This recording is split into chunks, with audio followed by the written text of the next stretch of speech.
Looks like it went that time. Okay. Okay. We're all good. Okay, good morning. It is May 5th at 8:07, and we're going to start the Police and Public Safety meeting. I'm just going to read the names that I have thus far. If you don't hear your name, let me know. I have Supervisor Syed, Councilman McPartland, myself, Deputy Chief Stevens, Lieutenant Wall, Deputy Supervisor Faminsky, Paul Briggs, Judge Scagnelli, Judge Swinton, Brian Backus, Brandon Mora, Dale Lingenfelter, Diane Percy, Laura Robertson, Josh Hawley, Janet Wynn, Eric Amberger, Lori Peretti, and Bill Lawrence. Did I miss anybody? Paul Sebesta. Paul Sebesta. Good morning. Alexis Kim. And Alexis is on. So Paul and Alexis, those are the two I missed. All right, then we'll get started. I sent out the agenda, and we'll start with the minutes of the April meeting. Do I have a motion? A motion to accept those? Motion to approve. Second. Bill made the motion? Yes. And who seconded it? Supervisor. Thank you, Supervisor. You're welcome. We'll see if all are in favor unless anyone is opposed. Is anyone opposed? Then the minutes are approved. Operationally, we're going to start with the reports of larcenies from vehicles we've had. Really, since the beginning of April, we've seen a significant rise in unlocked vehicles being gone through and items taken. That goes all the way from loose change to wallets. We had one bank bag with a deposit in it. So all valuables that are in a car, have been subject to being taken. We do have a few leads that we're working on. At this point, put on some extra patrols on the midnight shift. We've had the bicycle patrol out there. We've been doing walking beats in the neighborhood. We had the county street crime task force come up and assist us with a few units. So we are working our way. We had two sightings of people who matched the descriptions we were looking for, but we just weren't able to locate them. They were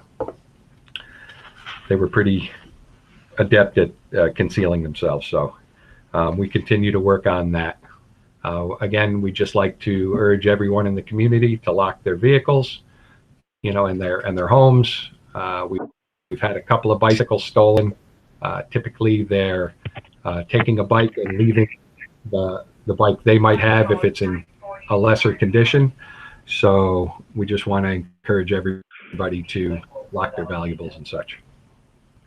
Chief, Pete Scagnelli here. Anything on that? Pete Scagnelli here. Okay.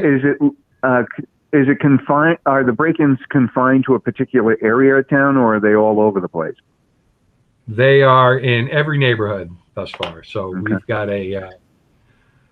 we've got a status map going as far as all the areas, so that we might be able to do some predictions, or at least try to deploy our resources in the best way we can. But it does affect everywhere in town as well as the surrounding jurisdictions. Everybody's been having problems with these.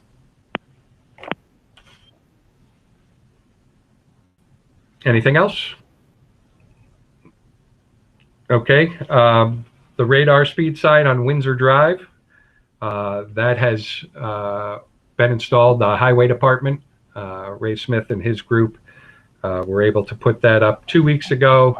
It did require a pretty extensive training for the deputy chief to get it up and running and programmed, but now it works very well. It is collecting data and showing the speeds.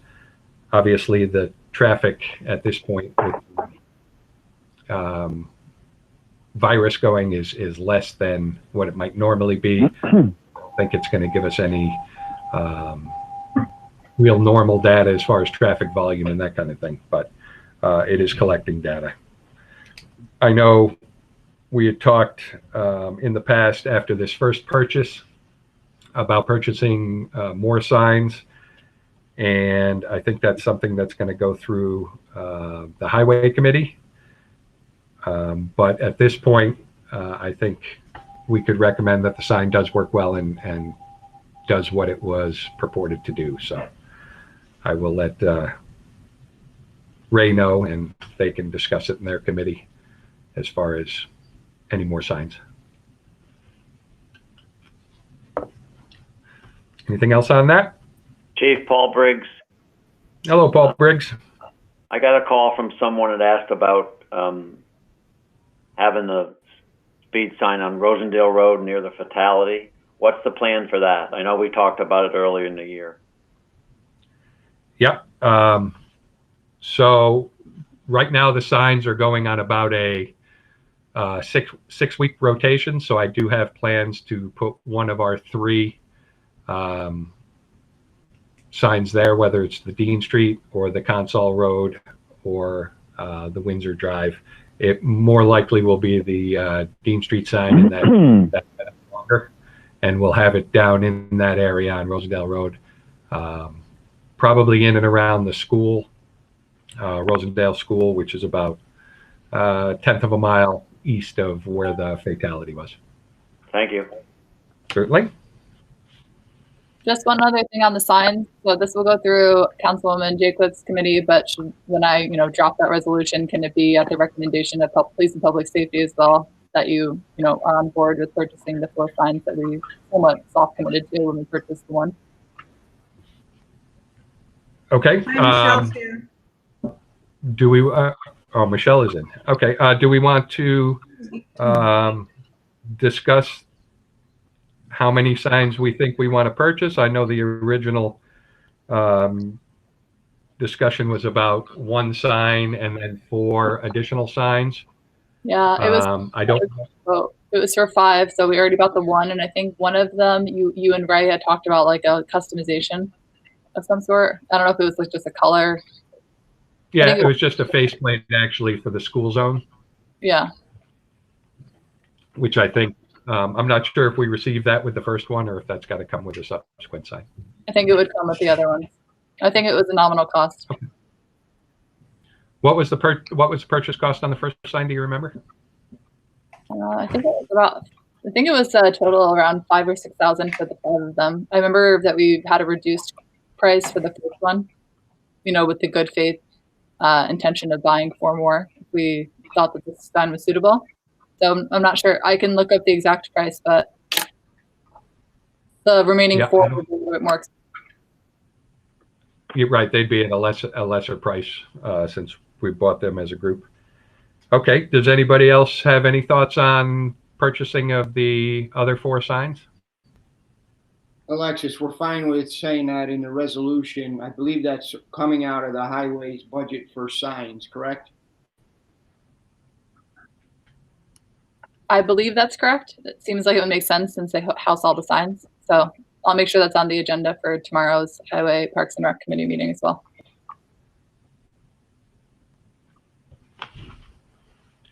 Anything else? Dan, we would need to factor in the purchase of some sort of Bluetooth device. If that's in fact, we're not going to go for the cloud service, which is $400 per sign. Our computers based are all Wi-Fi. The laptop I use for this stuff, these signs run off Bluetooth. We'd have to have either a tablet or something like that I can actually download information to, and then subsequently program the signs. I haven't seen that process yet. They've sent me something. I'm trying to work. I got to call tech support, but I can't do it until I have a Bluetooth device. Okay, so currently we're getting all our data to the cloud, correct? Yeah, everything goes to the cloud, but it also allows us to program the sign right from the office. Okay. Do you remember that?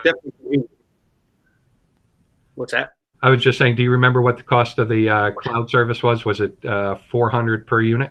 I believe they It wasn't. quoted $400 per unit after the first year. The first year was free. So are you able to utilize it the first year? Because I remember having this conversation, now that it's brought to my recollection, that they're just automatically programmed with this cloud service. You know, they try to get you to enjoy it for the year and then hopefully go back on. So you're saying we need an additional Bluetooth capability because we're not going to use the cloud after a year. Well, it basically comes down to we have to choose. Do we want to buy some sort of Bluetooth tablet or something like that I can use to program them, or do we want to do the cloud service, which is, I mean, 5 signs, you're looking at like $2,000 a year. So I can ask when I call about or when I send an email, I'll copy you guys on it, obviously, for the remaining 4. I'll ask about that because I'm sure that they'd, if the tablet's going to be, say, $200, $300, and then have to pay for a year, you know, for 5G, 4G access, maybe they'll reduce the price of the cloud service, or maybe we can get them to extend it for another 2 or 3 years for free. That might be a little bit hopeful. I mean, the cloud service thus far it's a nice service they offer. I get why they do it. They bring you in, they get you using this thing, and then you got to make a choice. The ability to program the signs right from the office is really convenient, no question. Yeah. So yeah, I'll take note of that, and I'll try to see if we can get another year free, or maybe we can only pay for 1 sign. Why would we need to pay for 5? We'll see. I'll try to do it. I like where your head's at. Okay. So Alexis, you'll follow up then with Yeah, Mark. the highway committee, give them the cost breakdown. Okay. But with regards to the signs themselves and the purchase thereof, and a recommendation to the highway committee, is there any that's opposed to that purchase? Or can we make a recommendation to the highway? Yep, we'll make a recommendation to them, but we're not going to buy the cloud service yet, as Alexis said, so we can see if that can be negotiated. And I'm sure that Bill Wallace could help out with a Bluetooth device. Right. Right, and the cloud service is included with the first year of the purchase of the sign. But beyond that, the difference in the cloud service and the Bluetooth, the only difference is that someone actually just has to go to the vicinity of the sign, download the information, you know, when it's needed. So it seems like a lot of money just to be able to program the signs from from the office. And that was one of my concerns up front. If we only have 6 signs in town, or 5 signs in town, that can be done in an afternoon to go program them and get the data that we need. So keeping that in mind. Okay. If there's nothing else on that, then I'm going to move ahead to our Taser program grant. We had brought it up last year with our recommendation that the town go to a Taser for the officers. We've been seeing a lot more, I guess, a lack of, I don't want to call it, lack of respect for the police officers. We've been going hands-on quite a bit more with people who are resistant to being placed in custody, and we've suffered several injuries over the past few years to officers, which have put them out on longer-term injuries. So we looked at the Taser, and the deputy chief priced out either purchasing them outright or putting them on a more of a longer term purchase plan. So the outright cost, well, backing up a little bit, we received a $10,000 grant for this. So with the outright purchase, it comes out to roughly $20,000 for the purchase. There would then be subsequent training costs each year with training cartridges and instructor training. So we would need to come up with roughly an extra $10,000 this year to purchase them outright. They do come with a 4-year warranty in the outright purchase, but again, there'd still be an annual cost for training cartridges and instructor training. So the other possibility is what's called the Taser T60 plan, that we would purchase our 10 units up front, use the entire grant in the first year for $10,000. And then over the course of the next 4 years, there'd be a $3,800 cost for that. So I think the Taser 60 program is slightly more expensive by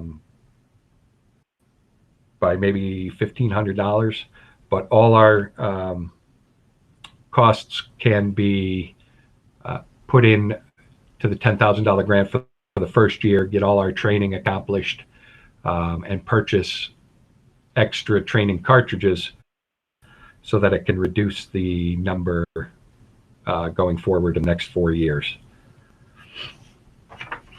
So what I'm just looking for really is for the committee to give me permission to go to the finance committee for approval. I would recommend the Taser 60 plan. I think it gives us more the ability to budget it out over 5 years and gives us everything we need in the first year covered under the one grant. So is there I'm more of the mindset to pay evenly and not defer cost. We're doing, it's akin to borrowing and deferring, pushing a higher cost over a lesser number of years. So I'd say bite the bullet and get in the program and pay the full share from the get-go. Just one opinion. Is there a time on the grant, Chief? Do we have to use that this year? We have to use it by June, actually. We pushed it off. We were able to push it off into 2020. It was due initially in December, but we weren't sure what the budgeting situation was going to look like. So the state did agree to push it off until June.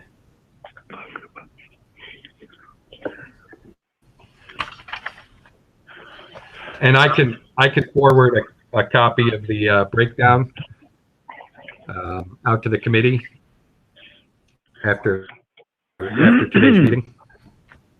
So it can be reviewed before the finance committee. That might be good. So, Paul, Sylvester, can you reiterate you're not recommending the Taser 60 plan?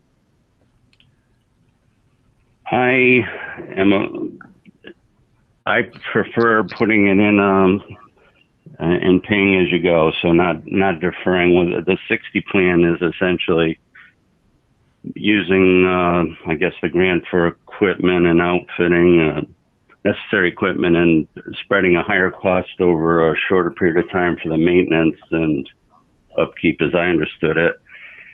And it would just put, it's a deferment. It's just putting a bigger burden on future years. I don't think it's a lot of money we're talking about, and then conceivably the cost would not go up as much in the 5th year, I guess, or upon renewal, because you'd be on a higher payment plan and costs do go up.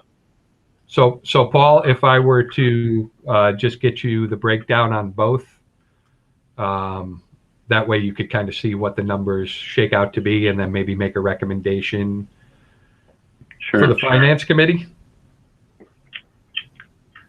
Definitely. Okay. All right, because I don't think the cost right now is a significant. No, probably isn't. I can't imagine it being a huge difference. It's just the philosophy of deferring cost. I think something happened to the chief's connection. It looks like he may have dropped from the meeting.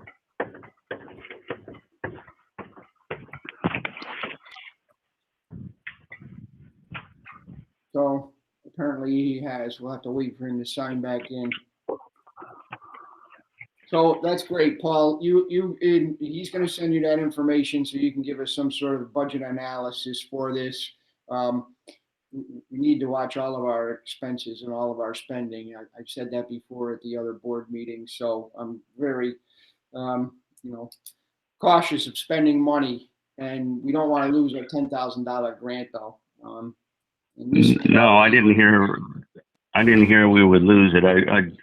It's just anything we can do to reduce the future impact is very important. And that's the one plan had a higher maintenance cost on, after the first year. It's minor. It's not really worth getting into. Well, the chief's back now, but again, he said that the possibility the grant would expire in June. I missed like the last 30 seconds. No, you didn't miss much. We're going to get Paul to do exactly what you said. Take a look at both of those, evaluating, purchasing, and the 60 plan, and then make a recommendation. Okay. Very good. I will get those out this afternoon.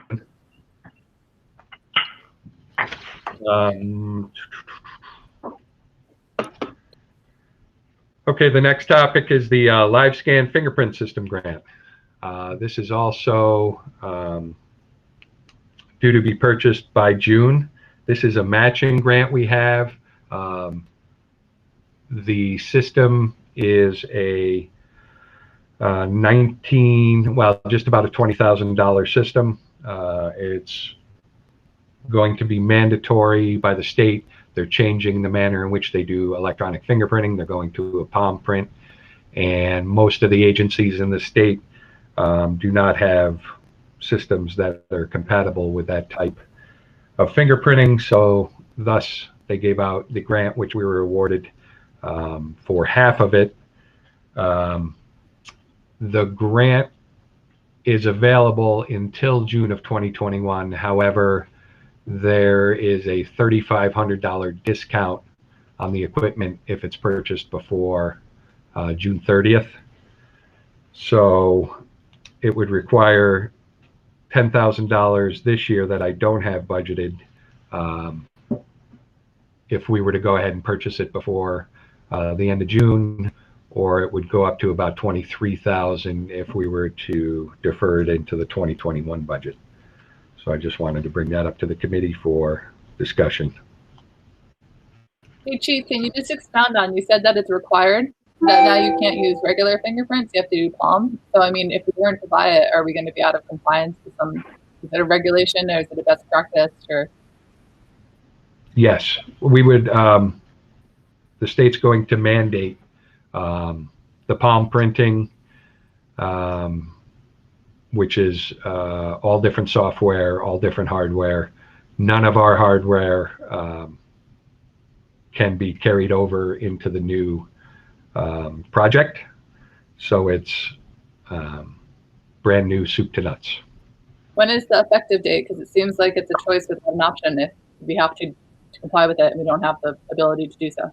Sounds like, well, the state has put the grant out through June of 2021, so I'm assuming it's going to be January of 2022 that we're going to have to be in compliance. Again, the only reason for purchasing it in 2020 is there's a $3,000 discount, if you want to call it that, for the project, if it's purchased before the end of June.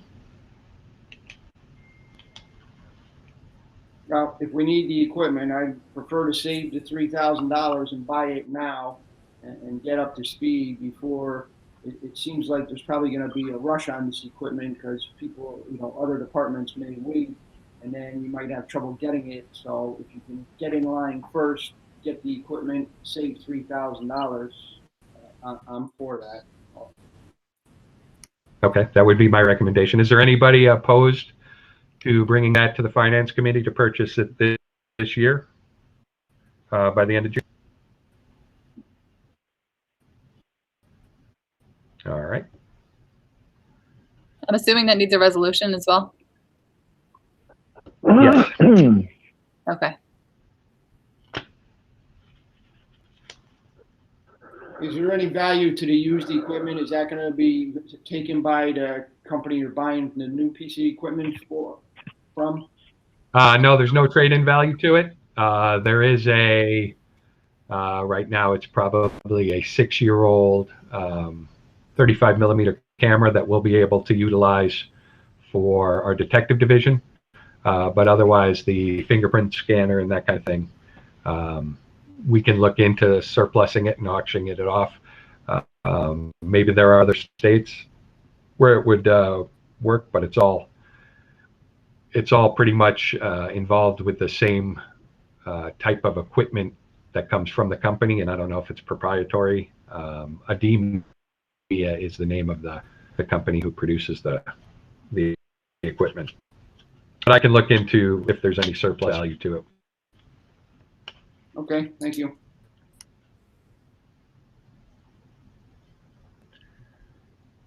There's nothing else on that.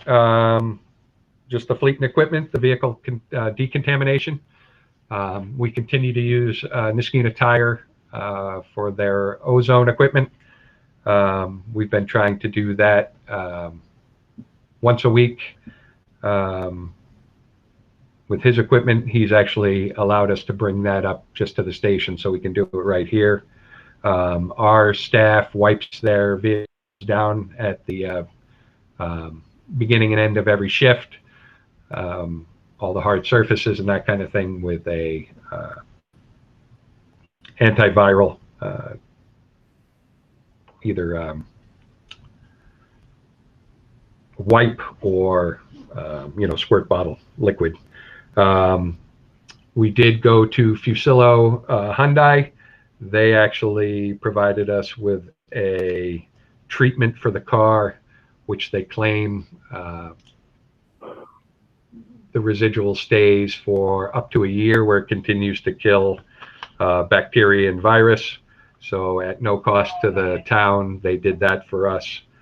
And we had all our cars done there as well. Just with regard to the building, I think it's KMA, or they have been coming on Saturday mornings and fogging the police department, as well as the highway and water sewer department. We have not had them do our cars. The fogging does have a pretty long-lasting odor to it, so being in such a small area, we don't want to give anybody a headache, and we are taking care of the vehicles the other way. But they are doing our building. Ron and Charlie continue to come in each day and handle our doorknobs, railings, and hard surfaces within the police department. And knock on wood, thus far, we've kept everybody healthy. So we continue to do that. We also right now have a pretty good stock of our PPE, gloves, N95 masks are available to all the officers. So we also have a supply of tieback suits, one in each car, if we have to go into a scene that where someone might have passed away and been COVID positive and that kind of thing. So we are good with that. Charlie does have some eyewear ordered for us. We did have a town resident 3D print us face shields. So each officer was issued a clear plastic face shield for their use as well. So we are pretty good that way. Masks seem to be the biggest problem, the biggest difficulty in getting. But right now we have a pretty good supply, and I try to stay on top of that and get them when I can. So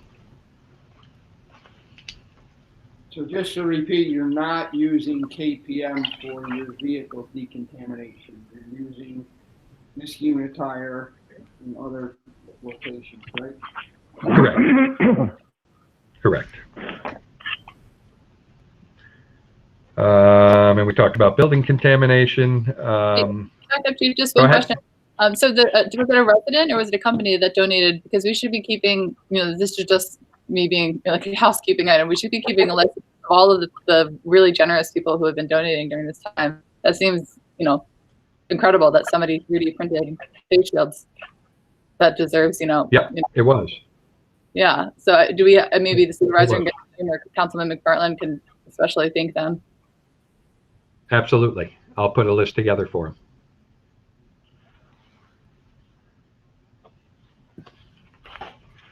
Moving on to training. While we have put a hold on all our normal training for the year, we were able to use the town boardroom to do some recording of our use of force training. Bill Lawrence helped us out in videotaping Detective John Connor while he put on a virtual training for use of force along with a PowerPoint. It was then the deputy chief's nephew who was actually able to put both the PowerPoint and the video on a split screen for us, so as it's easier to read the PowerPoint on the on the training video. And now all our officers will be able to just go through their use of force Article 35 training, instead of doing it live in a large group. So, I just wanted to thank Bill and Mike's nephew on that. That's kind of a big help, and we're going to try to see if there's any other instances where we can use that venue to do some of our other trainings as well, while we can't gather as a group. So,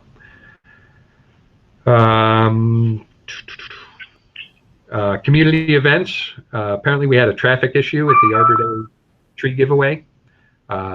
So my plan was to get with Laura and just kind of discuss what we might be able to do for next year's in terms of maybe queuing up through the parking lot and that kind of thing, to see if we can alleviate that. My understanding is it backed up on Knott Street quite a bit, so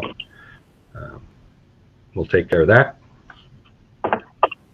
Town code. I think Michelle Martinelli wanted to discuss soliciting permits, in particular section 15110 of the town code, I think, which has to do with frozen food vendors and such. Yes, thank you. Can you hear me? I can. Okay. Michelle Mazurik is here with me too. So we did get a letter from the Kona frozen ice vendor, and I did ask for legal advice, but didn't get it in time. And there was supposedly he's going around doing private parties in town, and I think this still warrants a permit. And are we going to be issuing permits? Do we want these vendors out there on the streets like this? Oh, yeah, and at people's houses. I think this, me personally, I think it's a attractive nuisance. Is that family going to say to somebody, oh no, your kids can't come over here, it's a private party?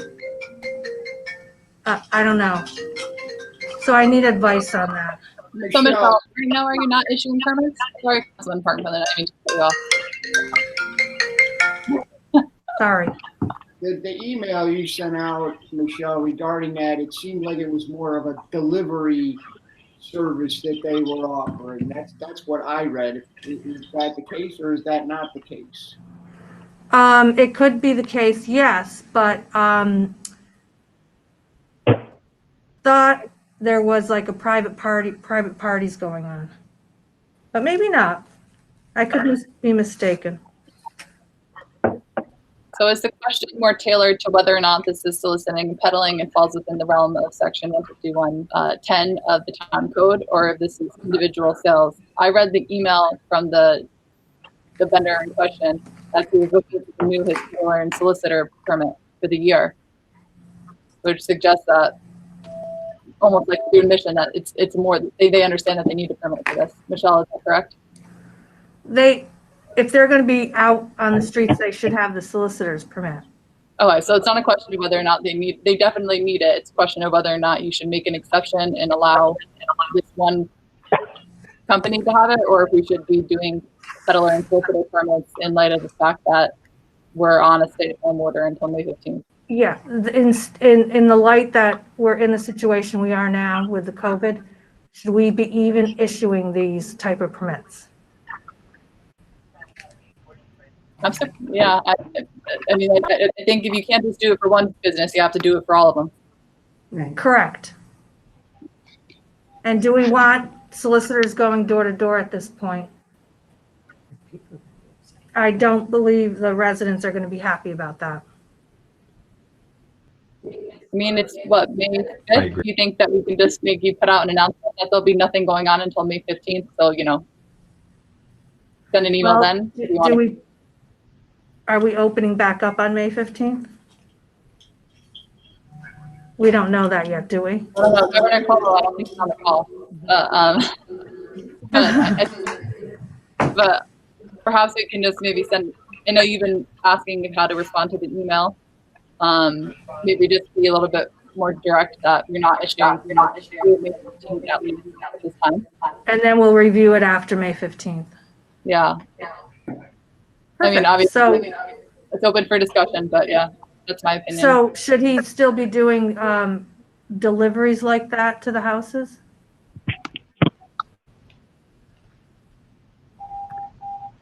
Well, is it a delivery? Like, hi, I'm dropping off a package, like Amazon? Like, I don't. Is it like I parked here and anybody can go up and buy it? I'm not sure of how that situation or how he's working that out. I would seek clarity in an email. I can ask. Yeah, I mean, to the extent that he asked for a soliciting permit, suggests that it's the former. So as long as, so you're saying if he's just dropping something off at the house, that's fine. He doesn't need a permit, or are we putting everything on hold? Well, I don't think that's the case because he reached out to you asking for a permit. She's not in the room anymore. Okay, so start again. So if we say no solicitor's permits until May 15th, now does that eliminate him also doing just a delivery to the house? I know, Paul Briggs, are you on this call? I would say that that's not peddling and soliciting because you're making a delivery of something in order. You're not looking to make money off of somebody else, you know, off the cuff. He can certainly make deliveries. Make a delivery, yeah, but I don't know. I guess you just need to seek clarity because if someone's reaching out to you saying, "Hi, I need a peddler and solicitor permit," I wouldn't respond and say, "Are you delivering food and not being a peddler and solicitor?" Just, you know, wait for it to come back and say, "We're not being a peddler and solicitor." Well, Michelle, you'll have to find out, but we can't prevent him from making deliveries, even if it's to a party. Oh, okay. All right, so I'll find out exactly what he's doing. So I have a follow-up question on that, just thinking out loud here. Has there been guidance from the state on, this is an ice cream truck? Is that what it is? The shaved ice cream truck? And then Yes, also, it is. if they're delivering to a party, should there be parties taking place at this time? Exactly. I think that the language in the executive order is a ban on all gatherings, social, any type, any sort. So, I mean, I don't know. That would be code enforcement or the police to be up to enforcing that within the bounds of the SCUNA. Well, I went to my daughter's birthday party the other day, and I wouldn't expect the police to show up and tell us we couldn't do that. Really? Yeah. Well, I guess it's family. I thought it was a ban on all gatherings of any size of any nature. How does that refer to Matilda's law, though?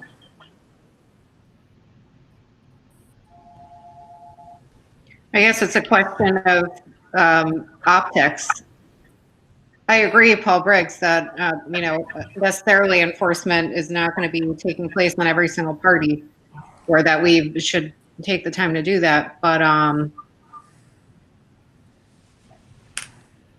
think if there was an ice cream truck meandering through the streets of Niskayuna, people might run up to it, and how do we deal with that issue? Well, we have to make it clear to the vendor he can't do that. Right. Michelle, if you want me to talk to him, I will. I'm fine. I'm fine talking to him. If he has some other questions, I'll refer to him. I'll refer him to you. Okay, thank you. The consensus is he can make So- deliveries to individual residents. He can't be driving through the neighborhood playing the music on his vehicle or anything like that, but you can't stop them from making a delivery. It's what I'm hearing here. And I think that those are things that just have to be told to the vendor, Michelle or Paul, that, you can make a delivery, but you can't be soliciting business. Right. Price Chopper's making deliveries to my neighborhood. I saw him the other day.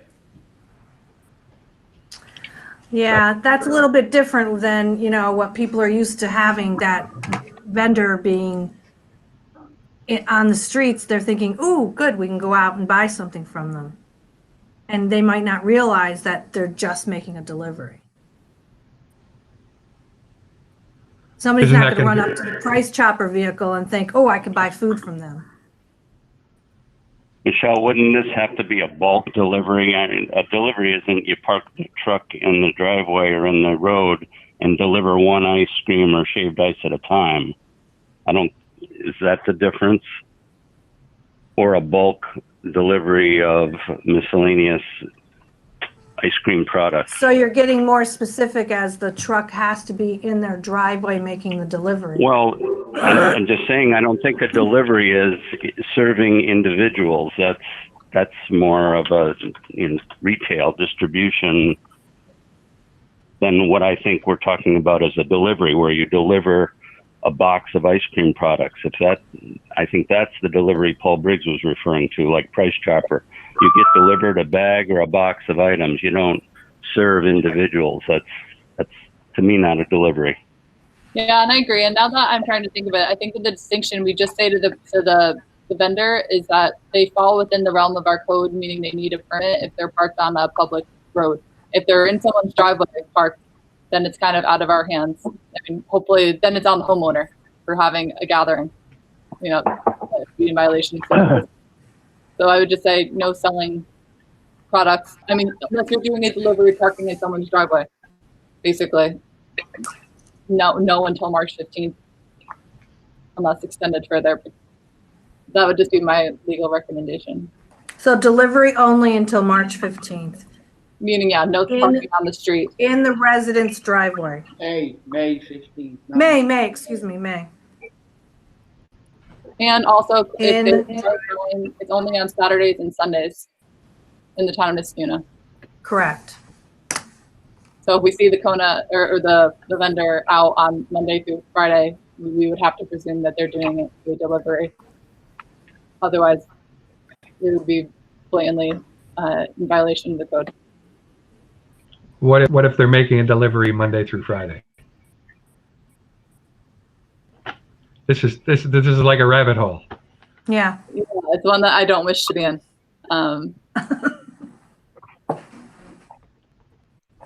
Okay, how about we just Yeah, we'll how about we just tell the vendor that they cannot drive around making their sales that they would normally make if they had a vendor's permit. And if someone calls them and says, "Can you come deliver 2 gallons of ice cream to my house?" and they go make that delivery, that should be pretty apparent. If they're there for an hour, it's going to be pretty apparent that they're not just there for a delivery of 2 gallons of ice cream. And let's keep it simple. Agreed. Okay, thank you. All right. Court issues. Both. Where do I begin? Pete Scagnelli here. Hello? Yeah, we can hear you. I'm sorry? We can hear you. Oh, okay. Is Steve on the line too? I am. Okay. You want to start or show, and I'll provide the 1-2 punch? Sure. Go ahead. We are still subject to an administrative order keeping the courts closed through the end of May. It looks like our first regularly scheduled court date will be June 3rd, barring any extension of the administrative order. We are up and running with our virtual arraignment court. It is a countywide court. I am currently the judge covering for all of the town and village courts in the county. We do arraignments twice a day, every day. Once the coronavirus is passed, that will probably be transitioning to a central arraignment part with a courtroom down at the jail. So the duty judge will then be doing all their arraignments down at the jail, and it'll rotate through all the town and village judges. We have a possible solution to the issue I talked to the deputy chief about last month with OCA wants to do virtual arraignments at the police departments, or at least want to have the ability to do it. And I think this would primarily be for adolescent offenders who cannot be brought to the jail pre-arraignment. So the OCA just recently replaced our court laptop, and I'm going to try to coerce them into letting us keep the old one and set that up in one of our conference rooms in the back of the courtroom. And we'll dedicate that to an arraignment room. That's about all I've got. I don't know if there's anything to add. Judge, I got pushed back out of the meeting for a minute. I picked up with you talking about video arraignments currently and going to a central arraignment at some point. Is there anything before that? Just we're up and running with our countywide virtual arraignment. Nothing really changes for the PD. If you have somebody that you're not going to give an appearance ticket to, you still bring, and they're an adult, you bring them down to the county jail, pre-arraignment, and whoever the arraigning judge is, will do it remotely. Okay, perfect. Anyone else on court issues? Judge Scagnelli, anything? No, I think Steve has summed it up very well. I mean, we're both trying to be versed on how to, during the course of an arraignment, how to get the documentation back and forth. And, you know, we're provided with the criminal history, but you can't disclose that to certain people, but it's coming in. And there are some bugs that we have to just, and I'm sure it's just me, just trying to figure out how to utilize the scanning or Skyping, whatever, to get the paperwork in the right place. I've done one virtual arraignment on April 20th. There were some glitches, but I was able to muddle through. Okay, perfect. Okay, so we'll move on to Just quick question. Sorry. I've been seeing some interesting statistics from Albany, Rensselaer, and Saratoga. I know we're not county, but just on the reduction in general on both crime and the need for court appearances. Is that a trend that you can see visibly in Niskuna. Like I know it was about 35% reduction in the city of Albany in both arrests and the need for court appearances.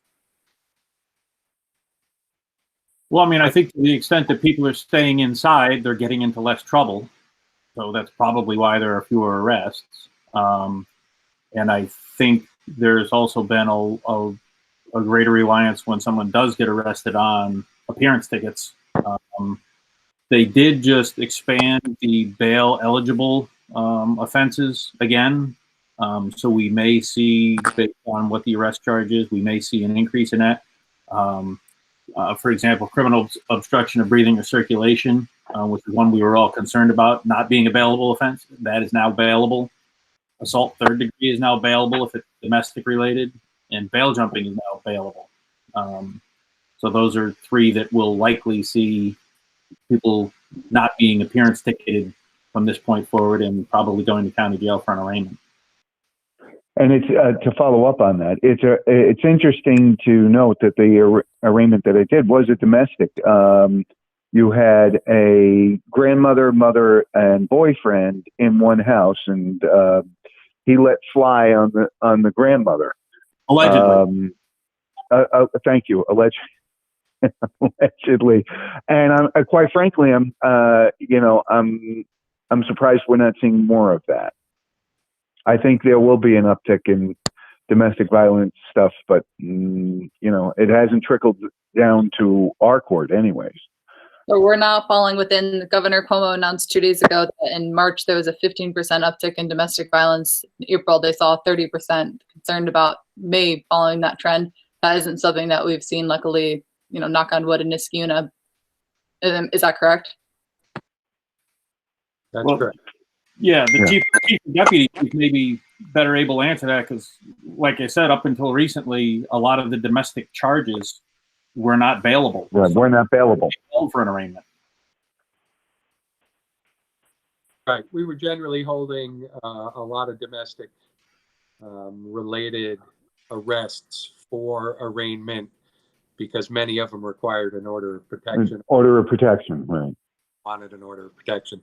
So we've seen the vast majority, I think, domestic related arrests at least get arraigned while they, were released after arraignment. That was probably in most of the cases, but there was an order of protection, put in place.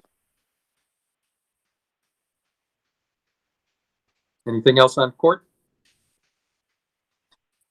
Okay. Fire departments, Chief Dale, are you out there? Yep, we're still here. You hear me okay? I can. All right. Good morning, everybody.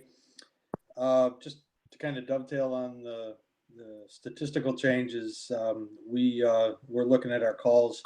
We were down about 20% in calls in March, and in April that actually went up to 33%. I think a lot of that's due to one case, people staying home and not getting out and getting hurt or getting sick, but also I think a lot of people are afraid to go to the hospital right now and are toughing through things that they might not otherwise do. That being said, they do appear to be ramping back up slowly, so I would expect them to return to normal at some point here. But so right now we have a little hiatus, I guess, in our response frequency. Hospitals kind of matching that. Their census is up about 5% from its lowest point, and it's probably up a little more since I got that stat. ER activity is pretty consistent with our experience. They were way down, but they too are starting to inch back up in activity as more people, I think, get out and about. Our state fire training has been suspended, like most everything else, which is keeping our new firefighter out of the academy. That's being delayed, so we're working on in-house training there.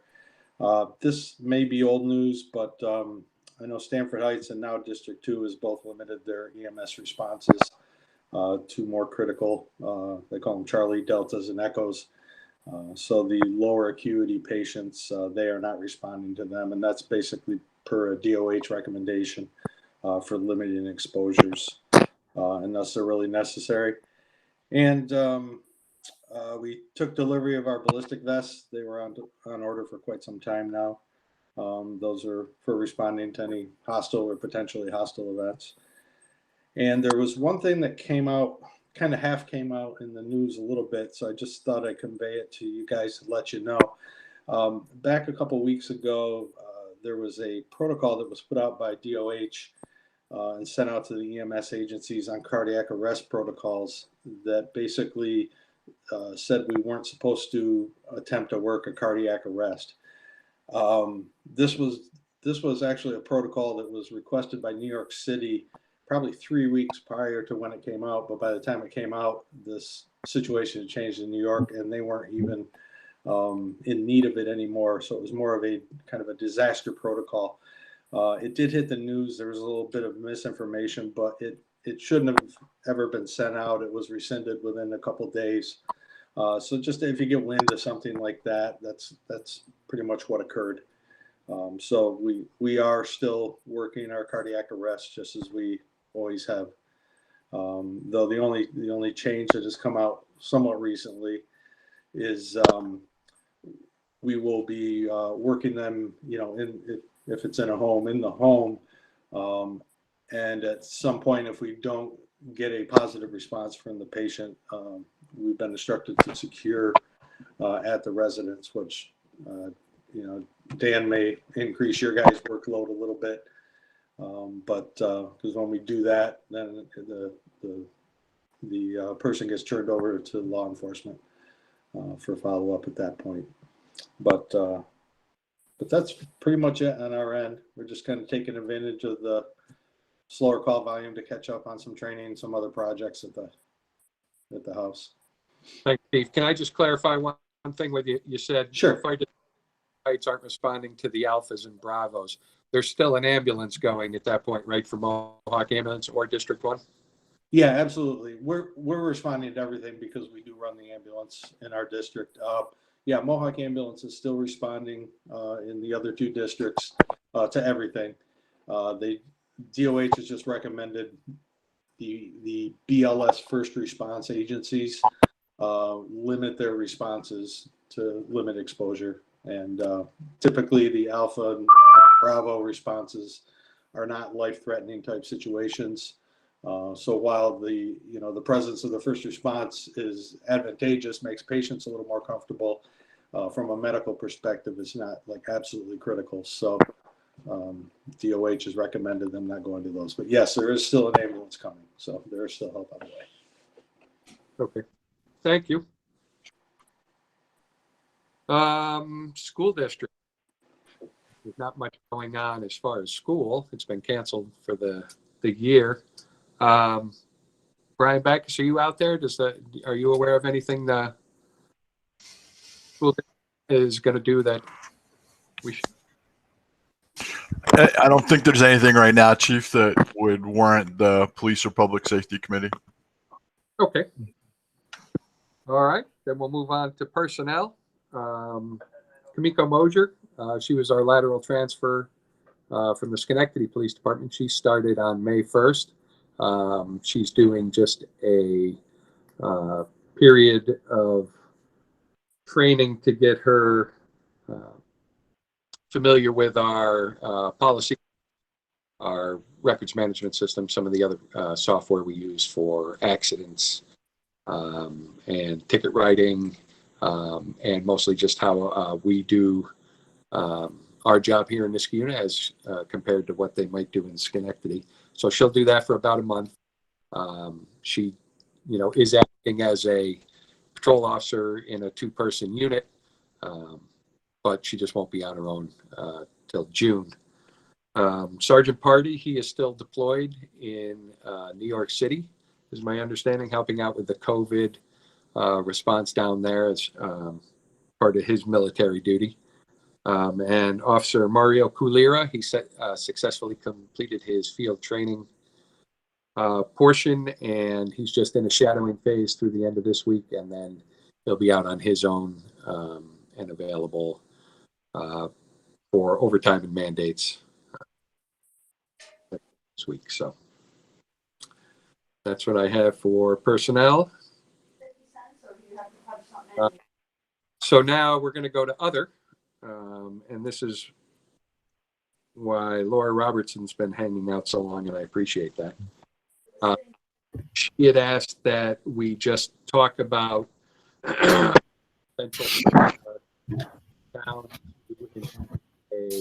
We lost you. What? Chicken policy, chicken law for the town, and thought that it may have some public impact, so she just wanted to bring that to our committee. Go ahead, Laura. Thanks, Chief. I've never actually sat through one of your meetings, and I just want to say that I'm very thankful for all of you guys and all that you do. Randomly, I'm just sitting here being very appreciative of you guys in my nice little safe house.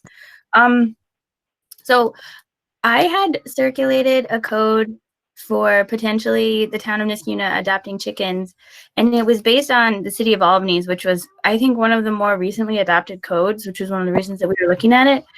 They did a lot of vetting of the law before they adopted it, but it included seizure of chickens and enforcement via an animal control officer. And when I sent it to the chief to look at, he mentioned that we don't really have an animal control officer. We have a dog warden, right, Chief? That's correct. So her view by markets is pretty strictly related to just dogs. Yeah, and that actually came up at the EDHP, which is why I reached out. So in the interim between getting those comments, which I really appreciated how quickly you turned those around, I looked at Guilderland, which actually has no enforcement in their code. It may just end up being in the sort of the bottom of the chapter. But I think that we want something specific. And then Colony has, it's kind of like, it's $200 a day fine. So I guess that would kind of remove the animal control officer. And if there was a violation of any kind, you would just start citing them immediately, $200 a day for violating the code, which to me would work. I think that would be okay. Albany may have resources available to it, obviously, that we don't. So that may be too intense for us. Colony is probably more close to us. So rather than having an animal control officer get involved, which we don't have, we could do $200 a day fines. Glenville also has that chickens can't be a nuisance, but I don't understand what their mechanism is for enforcement. My only question is, Chief, and you had this question too, and maybe we just need to look into it just so that we understand, like, if there is, like, what does happen if somebody reports animal abuse that isn't dog related, like even if it's just cat abuse, like how does that get handled? So we investigate it. Sometimes we'll bring in the Humane Society or the ASPCA or Ag and Markets to assist us with those. But, you know, as far as other pets, you know, that are domesticated or that kind of thing, you know, we'll bring them in to assist us that way as far as. So we should just make sure that if there's a potential for animal abuse, that the ASPCA or that the farm and ag people would be able to help us with chickens. And then potentially I would just from looking at it, say fines for $200 a day. And then, you know, just make sure, rely on that help if there ever is a problem with animal abuse. Okay. Yeah. I mean, certainly if any animals are being abused, we're gonna try and look at that. From an overall enforcement standpoint, and Paul Briggs maybe can weigh in on this, for us to be able to enter someone's property, there's a lot more to it. We can't just say, hey, we're coming into. But we can. Well, we sort of can. If we're issuing them a building permit to be able to have chickens under certain requirements, I think we can go in there and I think you might need an administrative warrant. So after the permit, okay. It would be an administrative warrant. But if you're going to be charging them with a crime, I think it would have to be, you know, a regular like a police warrant. So I guess the chicken code, I think, you know, is pretty clear. It has setbacks. you know, it's trying to regulate any nuisances that happen, but also allow people to have chicken and grow their own eggs in, you know, in this time of not wanting to limiting exposure to things. But we just have to figure out the enforcement and Yeah, so I mean, so like if they were violating a setback, you know what I mean, or like say something within the parameters of the code that like, you know, Tom or Ken would be out, you know, monitoring for, that would permit, you know, entrance like a normal inspection. But if it's a report of animal abuse, that's not really proximally related to, you know, a setback or a zoning issue. So that would then fall within the police, and they would have to have, you know, a certain level of cause before they can enter the property. And Paul Briggs is a lot more well-versed on animal issues than I am, but that's just my opinion on the Fourth Amendment. Yes, we're going to have a problem with that. And I know from personal experience, because my daughter has chickens, is the biggest complaint is roosters more than cruelty or anything else. Right. Because they crow in the morning. And I know that Laura, you've talked about this being a hen ordinance, not a chicken ordinance. Yeah, that's true. I should be very clear that roosters wouldn't ever be allowed in the town of Niskuna. And I'm sure, Chief, you remember, like, we were getting the calls of the rooster that was running around wild, I think, in Rosendale Estates. I'm pretty sure you guys caught him at, like, midnight. Yeah, no roosters.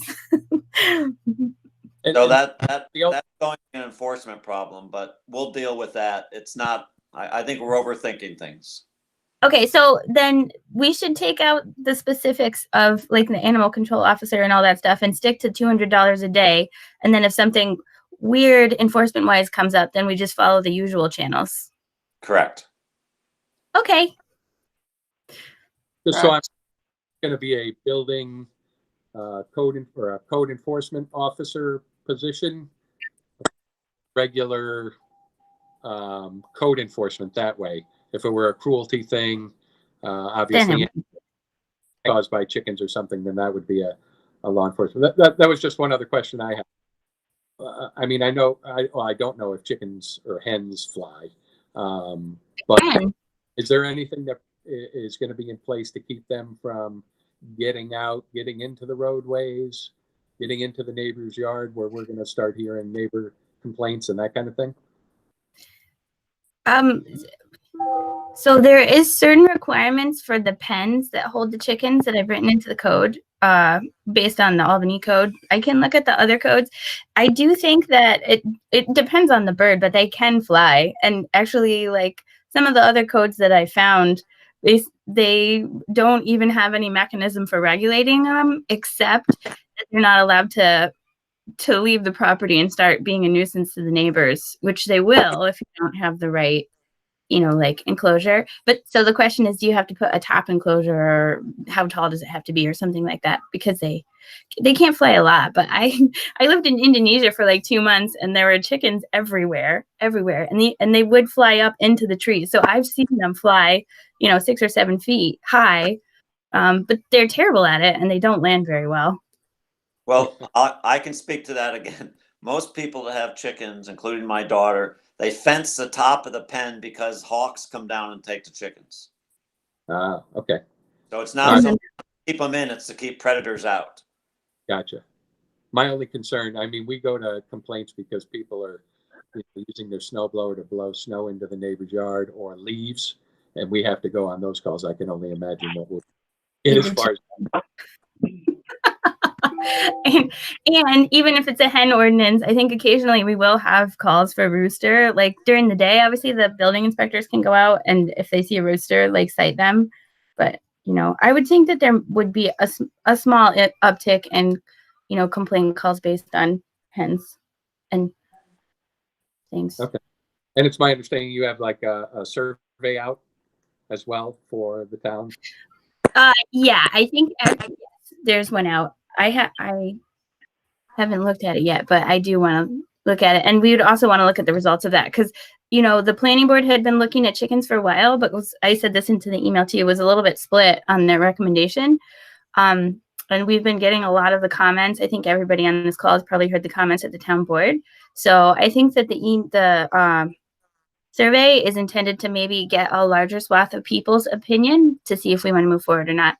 But I just want to have a code that is doable and enforceable if we're ready to move forward. And I feel like we are in a good place now with $200 a day, and then you guys will just follow up if it's like a crime. Right. And you know that there's a Facebook group called Niskayuna Chickens with like 250 members. So I'm sure that there's the support for that. Okay, there's a Facebook page for everything. It has more friends than I do on Facebook. Does anybody else have anything to say on the chickens, hens? Hearing none. Does anybody have anything else that we didn't discuss here that they want to talk about? I'd like to bring up something about public safety. I was on a bike path the other day, and a lot of people were unmasked, didn't have masks on, and there's a lot of people using our bike path. And the same afternoon, I was up hiking up north, and in all the state parks, they have signs at each of the trailheads requesting that people wear masks. And I was going to bring it up at a highway too, but I think that might be a good thing we could do, is to at least remind people on our trail or on our bike path that because there's a lot of people not wearing masks down there. So it's just a recommendation. I'll bring it up at highway too, but I thought I'd bring it up as public safety. Yeah, I agree. Okay. I agree with the sentiment, except I saw a police officer patrolling down on Lock 7 on Saturday. I would say it's half and half. Like I was wearing a mask until it got really hot out. But I saw that the police are down there, but I don't know if it would be helpful to put up a sign as well. And we have had the two large informational board signs out. One we had at Lions Park. They just moved it up here for the Arbor Day, and we'll put it back down there. And the other one, Park. And both are indicating that if you can't maintain your social distance, you have to wear a mask. The problem we see is so many family members, who live in the same household, they're not going to wear masks amongst each other. So obviously that's where I think the bulk of the problem is. So we'll just hope they can maintain their social distance and do what's right for keeping people healthy. Paul, I'll just indicate that you're going to bring that up in the highway as well. Thank you.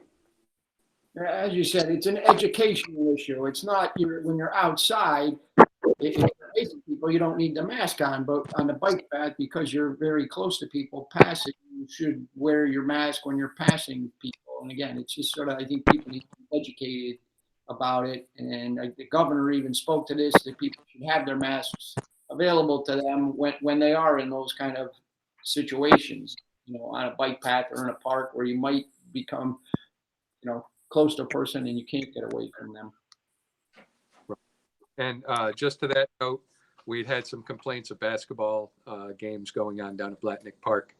The supervisor did send Charlie Bergami an email, and he said he just that day had put up some plywood on top of the rims and that kind of thing to discourage the play. We did have the highway, I think, got complaints of people playing on the tennis courts and in the lacrosse stadium. So I think both of those have been locked, as well as some of the baseball fields and the dog park. So other than that, I don't have anything else.